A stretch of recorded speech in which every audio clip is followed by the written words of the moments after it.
Olá pessoal, eu sou Valdir Braga, doutor em Fisiologia e maratonista. Este é o canal Corrida e Performance.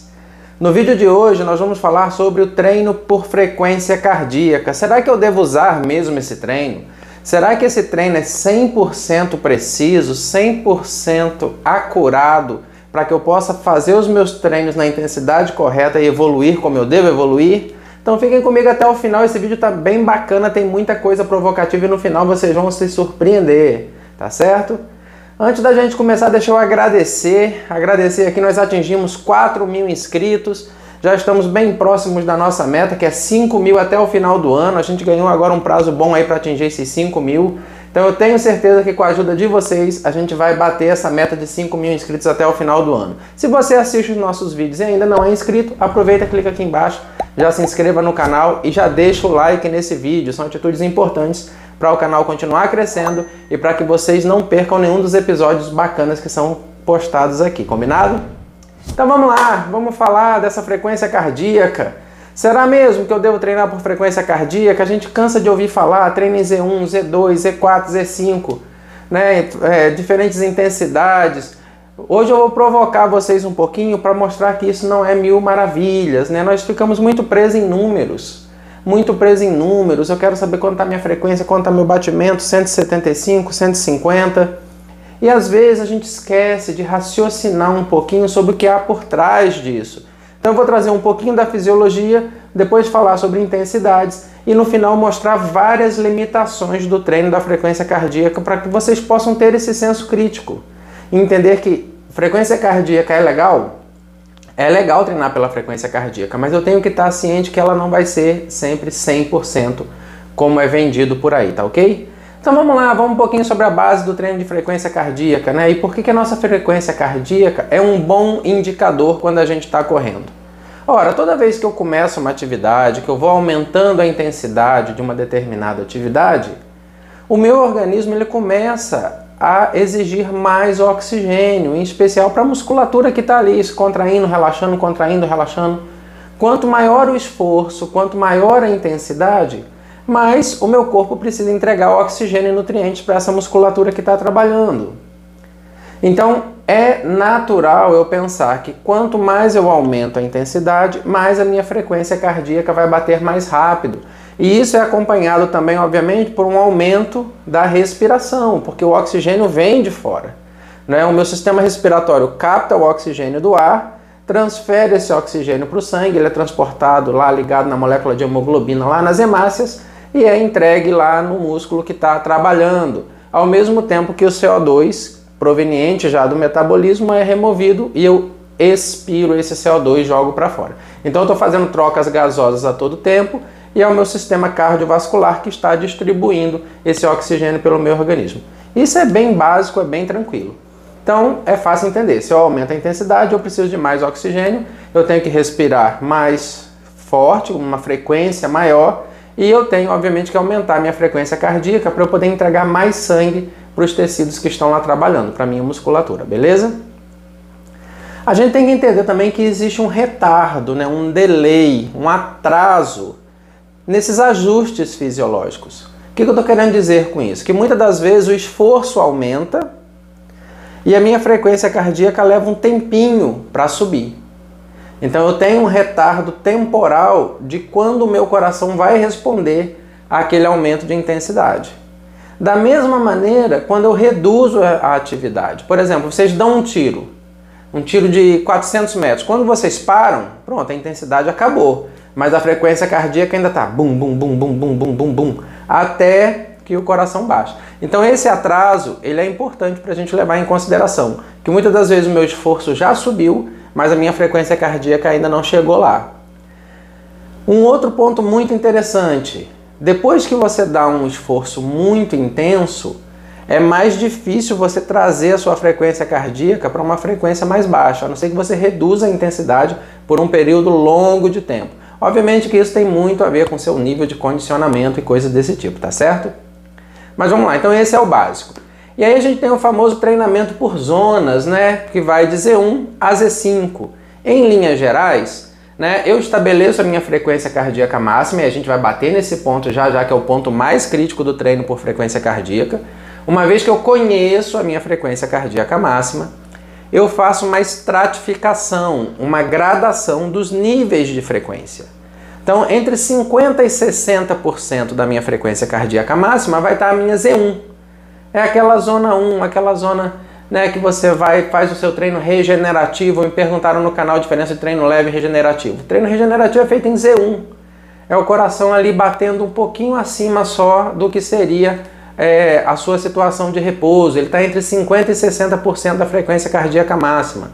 Em linhas gerais, fazendo uma conta bem redonda, se a sua frequência cardíaca máxima é 200, você vai estar rodando ali em torno de entre 100 e 120 batimentos por minuto, tá certo?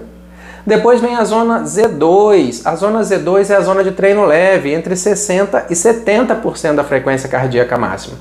Então, numa frequência cardíaca máxima hipotética de 200 batimentos por minuto, estaria ali entre 120 e 140 batimentos. E é nessa zona 2 que é onde a gente deve passar por volta de 80% do nosso volume de treino. É a nossa zona aeróbia, a nossa zona de queima de gordura, onde a gente utiliza mais gordura do que carboidrato como combustível. Tem um vídeo aqui no canal só sobre utilização de combustíveis para corrida, tá certo? Então essa é a zona 2. A zona 3 estaria ali entre 70% e 80%. Então, no nosso exemplo hipotético, seria entre 140 e 160 batimentos por minuto. Nessa zona 3, já é uma zona onde você começa, principalmente nos limites superiores dela, a se aproximar da zona de tempo run, né, para trabalhar limiar de lactato. Fica numa transição entre a zona 3 e a zona 4. A zona 4, então, seria uma zona já onde a intensidade é maior, trabalhando ali entre 80% e 90%. Então, no nosso exemplo, 200 a máxima, estaria entre 160 e 180 batimentos por minuto. E a zona 5, né, a zona dos seus tiros, dos sprinters e de tudo mais, seria a zona ali entre 90% e 100%. Aquele sprint no final da prova, você estaria fazendo ele todo em Z5. E aí você estaria entre 180 e 200 batimentos. Então observe que eu tenho essas zonas de frequência e seria muito legal se a gente conseguisse treinar por elas com 100% de precisão. E aí que vem o problema que eu vou apresentar para vocês. Antes de eu apresentar o problema, deixa eu só mostrar para vocês os meus livros, Os Pilares da Performance Humana e O Cérebro do Maratonista. 2 livros fantásticos que têm ajudado muitos corredores no Brasil inteiro a correr melhor, a romper as barreiras cerebrais que te atrapalham, que te impedem de evoluir, a descobrir fatores como treinamento, nutrição, mindset, sono, recuperação, relações interpessoais. Então esses livros são muito bacanas. Eu sugiro que vocês peçam o livro, vou deixar o WhatsApp aqui embaixo. Manda um WhatsApp para mim, eu envio o livro para vocês com um frete grátis para todo o Brasil, combinado? Então não deixe de adquirir o seu, não, já tem ajudado muita gente. E aí nós vamos falar então sobre as limitações. Então na teoria é tudo muito bonito, eu posso escolher treinar em Z1, Z2, Z3, Z4 ou Z5. Mas quais seriam as limitações? Primeira limitação e a mais crucial, como eu falei para vocês, é muito, muito, muito difícil eu saber qual é a minha frequência cardíaca máxima precisa, exata, né?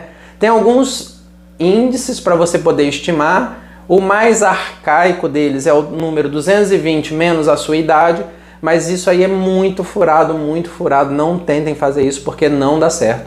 Eu conheço pessoas que têm frequência cardíaca máxima de 150 e é uma limitação dela. E se ela fizesse, essa pessoa que eu conheço tem 40 anos, se ela fizesse 220 menos a idade, 220 menos 40, daria 180. A frequência cardíaca máxima dele é 150, como é que ele ia treinar a 180?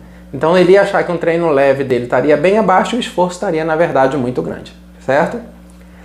A outra maneira de eu estabelecer a frequência cardíaca máxima, e talvez o padrão ouro, é fazer um teste ergoespirométrico no laboratório, com um médico, um cardiologista, tá certo?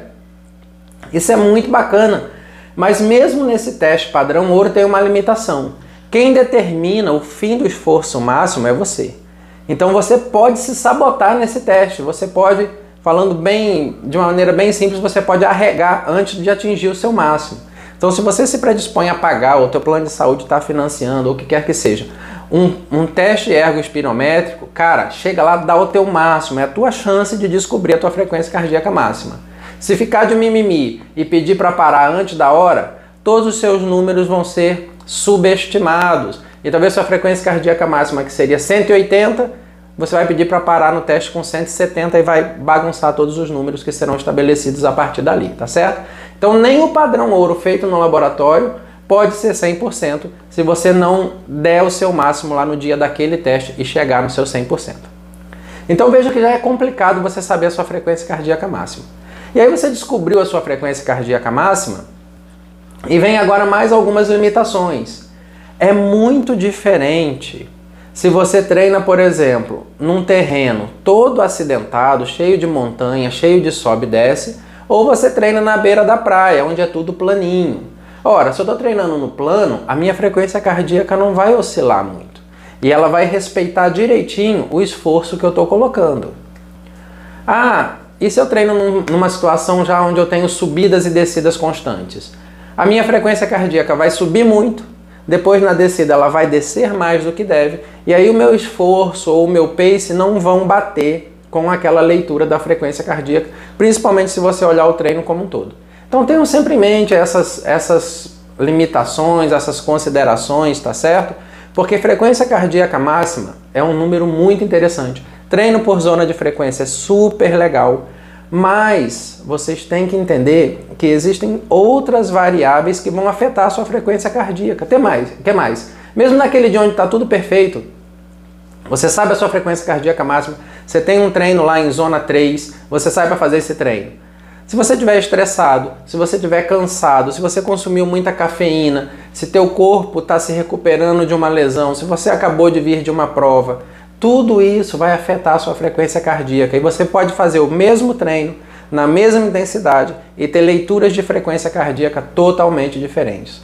Então eu não quero aqui, de maneira nenhuma, eu adoro treinar por frequência cardíaca, eu não quero demonizar a frequência cardíaca. Eu só quero que vocês tenham um senso crítico para entender que nem tudo são flores, então não fiquem muito bitolados no treino de frequência cardíaca.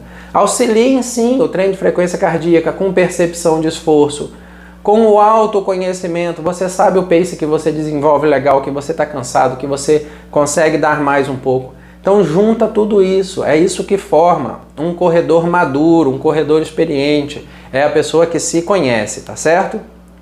Então pessoal, espero que vocês tenham gostado desse vídeo, dessa crítica sobre a frequência cardíaca. Deixem o like nesse vídeo, se inscrevam no canal e agora eu quero saber, eu sempre testo quem está ficando até o final, eu estou vendo que muita gente está assistindo o vídeo até o final.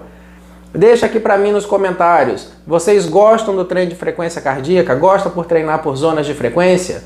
Tem funcionado para vocês? Fala para mim, eu gosto de saber, tá certo?